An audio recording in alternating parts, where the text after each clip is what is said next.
May it be, Your Lordship. So this is an application under Section 220, Article 226 of the Constitution of India, read with 227, invoking Your Lordship's superintendent jurisdiction in so far as a challenge to an order of detention that was passed by the Judicial Magistrate First Class UPA. My endeavor today would be to establish that the order of detention was an illegal order, and therefore the consequential reliefs that I am claiming for. Seeking compensation. Compensation as well as a declaration that the order was illegal, detention order was illegal, because the humiliation that I have suffered and the loss of dignity needs to be restored, Your Lordship. So if I may therefore now place the facts as to leading to the present filing of this petition, Your Lordship. You can. If Your Lordship will come to page 23. Just before that, if I may just speak about the background as to why this issue has happened. There was an ex-DC here called Mr. Talopotam. Now, he has been involved in a sensitive case where there has been two persons who have committed suicide. And in the suicide note, he has also implicated Talopotam, and therefore he was arrested. Now, this has been an issue of public interest and social interest. People were definitely enraged by the issue, and there were people who came to the court to object as to what was happening. Now, in that scenario, this entire incident has happened. Now, if Your Lordship will come to page 23, the petitioner's name is Tesipuru. Now, Tesipuru, he was undergoing a trial in Papu Hills PS case number 10 of 23. This is an order of 37/2025. I'm just placing these orders for Your Lordships to appreciate that on that particular day of 37/2025, an order was passed whereby the case was fixed on 29/10/2025 for consideration of the charges. So that is how on 29/10/2025, the petitioner was before the Honorable CGM Court, Judicial Magistrate First Class Court. Now, if Your Lordship will come to page 24, 24 is the impugned order. 29/10/2025. I'm just reading it slowly. On 27/1/2025, when the accused person, Talopotam, was produced by the Nirjuli police, a huge crowd had gathered outside the court premises. The crowd, which allegedly comprised of family members of the victim and other unknown people, interfered with the regular court proceeding and also threw stone and broke a glass pane of the court building.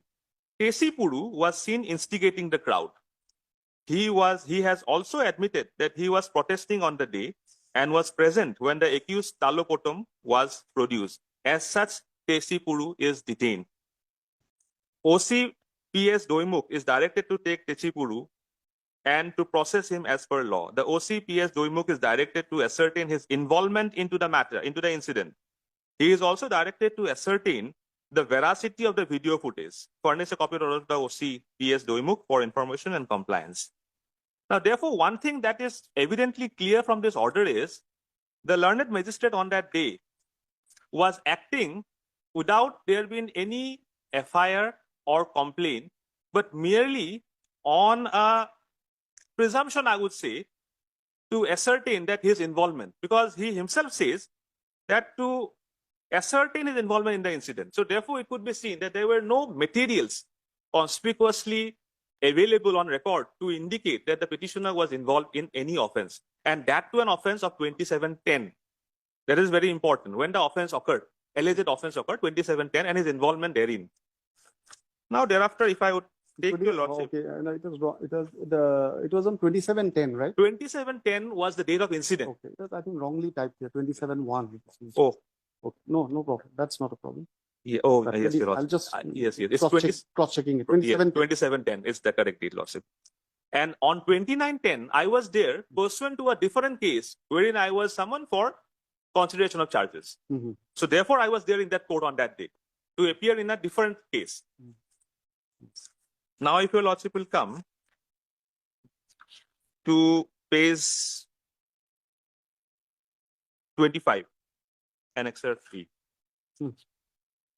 One thing that I would like to refer is at the very top, Lordship will see the date and time of the FIR, 29/10/2025, and the timing is 12:30 hours. Have you seen that? And at serial number 3, B, small b, Information received at the PS. Date is 29/10/2025. Time is 12:30 hours. And the next line, Lordship will see, entry number 005. Date and time 29/10/2025. 14:07 hours. The FIR came after, and the FIR was registered in the police station, or in fact, the registration took place later on, but the entry was at 14:07. Now, if your Lordship will see, even at the top portion, when it was seen, 30/10/2025. Cognizance was taken on 30/10. That is 1 day after my detention order.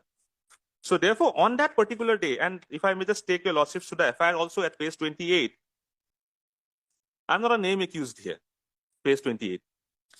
Yeah. With So, reference, the FIR was lodged subsequent to the detention. subsequent to detention. Anyway, sometimes it can happen, as you know. No, I know. That is true. What I am trying to make your Lordships to appreciate, bring your Lordships to appreciate is that on the day at the time when the learned magistrate had passed his order of detention, there was no FIR or complaint before him. From here, he could have taken cognizance that an offense has taken place. There are non-bailable sections, and probably section 35 of the BNSS is also not required to be complied with. Offenses where punishments are more than 7 years. It was not. Those materials were never before him. That is my endeavor, Lordship, why I am placing this FIR and this particular date. Now, the FIR, Lordship, I will not go through the FIR. The FIR says more than 100 people had done picketing activities and vandalism in the court, and 1 glass pane was broken. Now, if your Lordship will come to page 34, is the forwarding. Oh, before that, if I may just... Page 31. Page, Not 31. page 32. Page 32 is the arrest memo. 30. Arrest memo, I'll just show one, serial number 7. Page 32. Serial number 7. Date and time of arrest, 29/10/2025 at 8 p.m. to 200 hours, 8 p.m. Now, if your Lordship will come to page 34, which is the forwarding. Pursuant to the detention order, I was arrested on that day on the basis of the FIR at 8 p.m. Now, on 30/10/2025, I was produced before the magistrate, the learned magistrate, and this is the forwarding. Now, in the forwarding, I would just like to draw your Lordship's attention to the reason for arrest at page 35.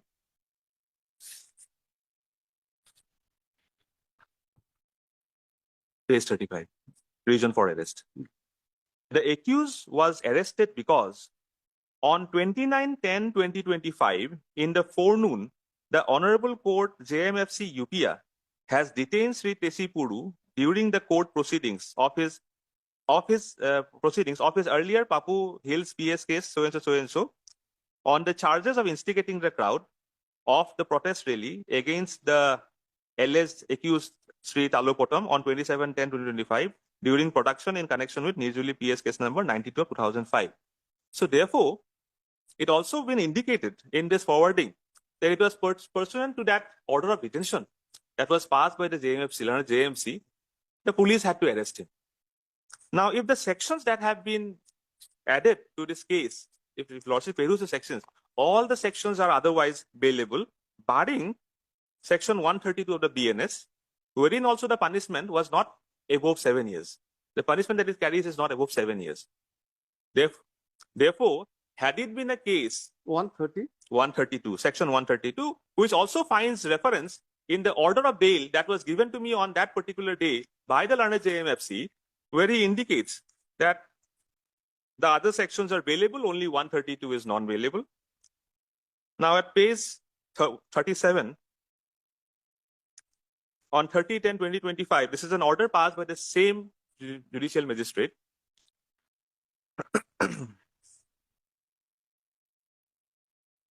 May I just read that order? Yes. 30/10/2025. Accused person, namely Sri Tesipuru, 40 years, is produced before me by the IO of the case. Seen and heard the accused person. Accused person stated that he can engage counsel of his own. Peruse forwarding, arrest memo, come checklist, accused challan, medical fitness report. Medical documents state that the accused person is clinically unfit to be kept in custody. Peruse the FIR, wherein it is stated that a written complaint is received on 29/10/2025 from Advocate Nabam Rama to the effect that on 27/10/2025, more than 100 persons gathered in an unlawful assembly in the CGM JNFC Court Complex UPR in connection with Nirjuli PS case number 92/2005, and the mob forcefully entered the court campus and attempted to storm the courtroom during ongoing judicial proceedings, and thereafter pelted stones at the court building, causing damage to window glasses and obstructing court functioning. Hence the case. Seen that the IO has prayed to remand the accused person, Sri Techi Puru, to judicial custody, as his custodial interrogation has been completed and he is no longer required for the purpose of investigation. The IO also stated that the grounds of arrest was conveyed to the brother of the accused person, Sri S. Tana Nado Tara, and a copy of the arrest memo is also supplied to him. All the offences charged with against the accused person are bailable in nature, except for the offence under section 132 of the BNS, which deals with preventing public servant from conducting or performing their duties. Considering the submission made by the IO that the accused person is no longer required for the purpose of investigation and the fact that the accused is not clinically fit, it is to be kept in custody. I am not inclined to allow the prayer of the IO for remanding the accused person to judicial custody, and therefore the alleged accused is released on bail. Interestingly, on that day, we even didn't file a bail application. Yeah, it was given suo motu. It was given suo motu on the ground that further custody is not required. In fact, then the police also in the forwarding have stated that they do not require any further custody. So what therefore transpires from the entire episode was that on that particular day of 29, when I appeared before the learned JMFC for a different matter, I was charged by the learned JMFC by stating that were you present on that day? I submitted that yes, I was present. But I never stated that I was in the act of vandalism. Yeah. So therefore, there could not have been any occasions that I could have been detained. And moreover, what is the power of the arrest by a magistrate? For that, Lordship knows section 41 of the BNS. If I may just place that. Now 41. Yes. I'll need both. Earlier it was 44, now 41. B and SS. Better to have both actually. Later you can also give me the CRPC. Now it is 41. Yeah, there was no change, Your Lordship. Yes. The contents are same. Contents Section is is same, different. only the section has changed. From Section is 44 it became 41. Section is different. Arrest by magistrate. She was got that? Yes. I know that if the offense is committed in his Lordship presence- always. No, it's okay. We are all For learning my all the anxiety, time. I'm placing it. No, Your no, Lordship. we are all learning all the time. Absolutely. Please, thank you. Obliged. So, arrest by magistrate. Yes, Lordship. Section 41, arrest by magistrate. When any offense is committed in the presence of a magistrate, whether executive or judicial, within his local jurisdiction, he may himself arrest or order any person to arrest the offender, and may thereupon, subject to the provisions herein contained as to bail, commit the offender to custody.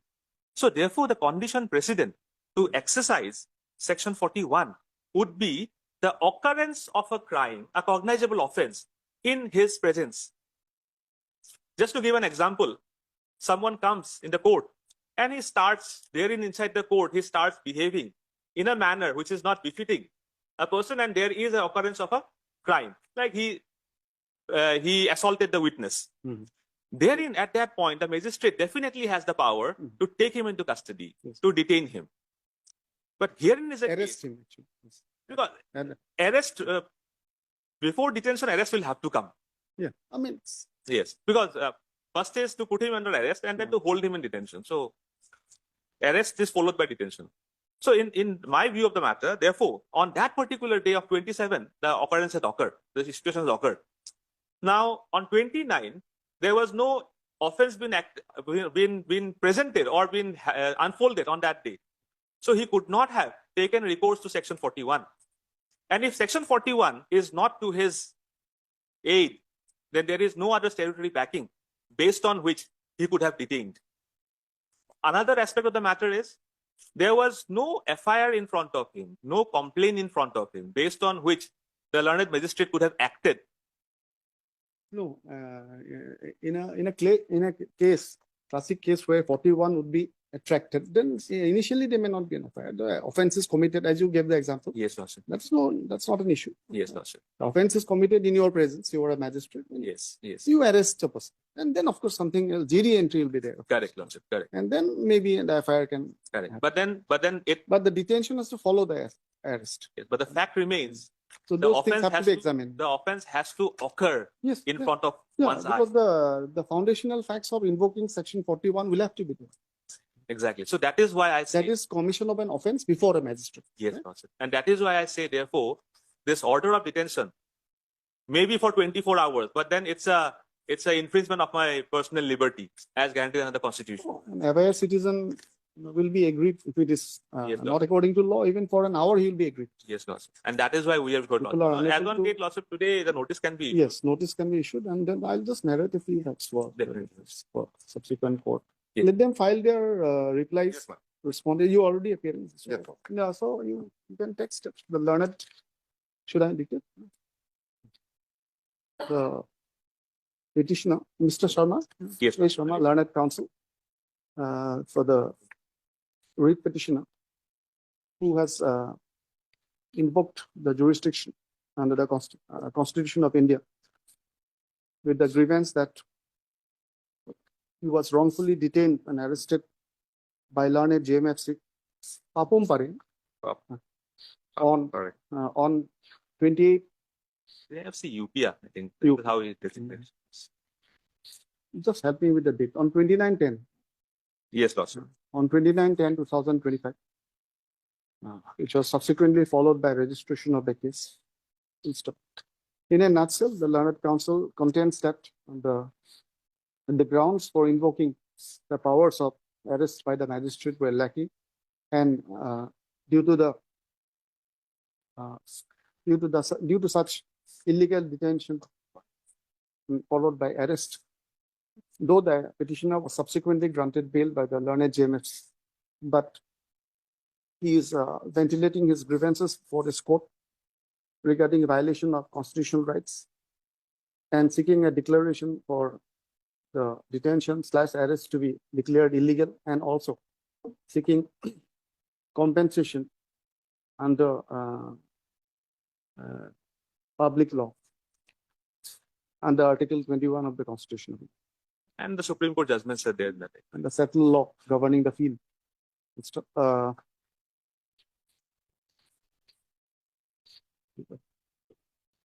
Four respondents have been implemented and one pro forma respondent. You are accepting notice, learned counsel? You My lord, I'll be appearing for one, one. Chief Secretary. The rest, my Chief Secretary. You are Mr. And we have N. Ratan, Yes. Additional Advocate General. Advocate General learned accepts appears on behalf of respondent number one. And I am 𝐿 Losif, additional public prosecutor. Yes. I am appearing for 2 to 4 Losif, Okay. 2, 3, and 4. prosecutor, you'll be appearing. Learned additional people. Represents respondent number 2, 3, and 4. The Oh, petitioner side 2, 3, and 4. The petitioner side shall furnish copies to the respective learned respondent counsels. This pro forma respondent, you want Respondent to number issue a 5. notice? Yes, Lordship. Issue notice upon the pro forma respondent. I feel, the subject to what you say, that after you file any reply, thereafter we can call for the case diary. Yes. Isn't it? Otherwise it will remain stuck. Yes, boss. Investigation is going on perhaps. Oh. This is the matter on A date. Lordship, After- kindly give a date. yes. 4 weeks Losif. after 4 Okay. weeks. After 4 weeks. My request is only to give a date, Lordship. Now I'm an station counsel. After 4 weeks, on so and so date for service report with regard to pro forma respondent and affidavit in opposition with regard to the state respondents. 11th. You can suggest both of you date. 11th. 11 December. Yes, Lordship. Hmm? 11th. 4 weeks, that will be beyond 4 weeks. Okay, almost marginal. 11, 11 December. 11, 12. Yes, Your Lordship. It's fine. All right. Oblige, Your Lordship. Item number 2,